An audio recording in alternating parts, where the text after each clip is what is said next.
Assalamualaikum warahmatullahi wabarakatuh.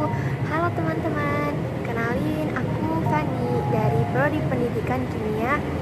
Salam kenal semuanya. Nah, di sini aku akan menjelaskan tentang interaksi makhluk hidup.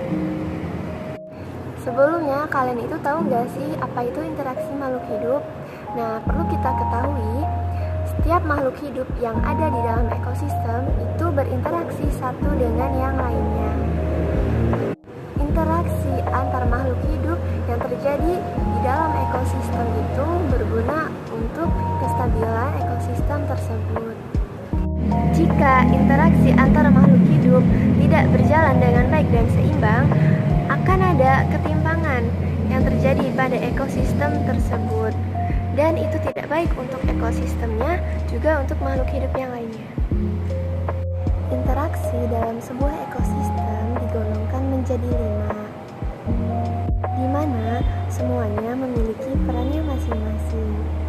Interaksi tersebut adalah netral, kompetisi, predasi, simbiosis, dan antibiosis. Yang pertama itu netral. Netral itu adalah interaksi yang terjadi ketika makhluk hidup satu dengan yang lain itu tidak mengganggu ya. Jadi di netral itu tidak ada persaingan ataupun mangsa-memangsa. Contohnya seperti kucing dan burung hantu. Ya, mereka hanya memiliki hubungan sebatas itu interaksinya, layaknya seorang teman, tidak lebih dari itu. Yang kedua adalah predasi. Nah, predasi adalah interaksi yang terjadi antara mangsa dan pemangsa dalam sebuah ekosistem, di mana interaksi ini bertujuan untuk menjaga keseimbangan jumlah pemangsa dan mangsa dalam sebuah ekosistem. Contoh interaksinya adalah zebra sebagai mangsa dan singa sebagai predator atau pemangsa. Dengan adanya singa sebagai predator, itu berfungsi untuk mengontrol jumlah populasi zebra agar tidak terlalu banyak yang bisa mengganggu jalannya ekosistem, sehingga zebra tidak mengalami ledakan populasi. Selanjutnya, jenis interaksi yang ketiga adalah simbiosis. Nah, simbiosis ini adalah interaksi antara dua makhluk hidup berbeda spesies yang saling berhubungan.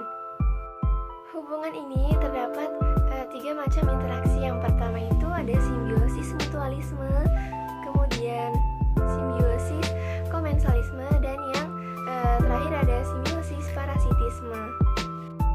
Nah, yang pertama itu ada simbiosis mutualisme. Simbiosis mutualisme ini adalah interaksi antara dua makhluk hidup berbeda spesies yang dimana salah satu makhluk hidup tersebut memberikan keuntungan dan yang lainnya juga memberikan keuntungan. Jadi saling menguntungkan gitu ya. Contoh simbiosis mutualisme ini ada di lebah madu dan atau kupu-kupu ya, dengan tumbuhan berbunga. Kemudian yang kedua ada simbiosis komensalisme.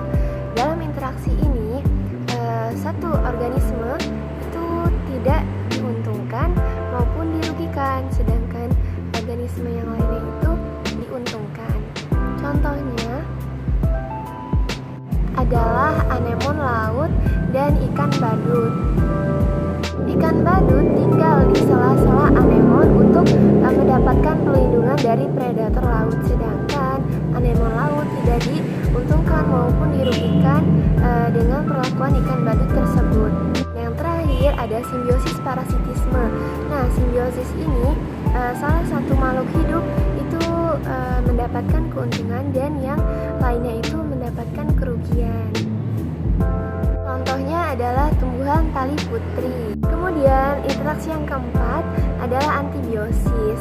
Nah, interaksi ini akan terjadi di mana satu makhluk hidup akan menghambat pertumbuhan makhluk hidup yang lainnya.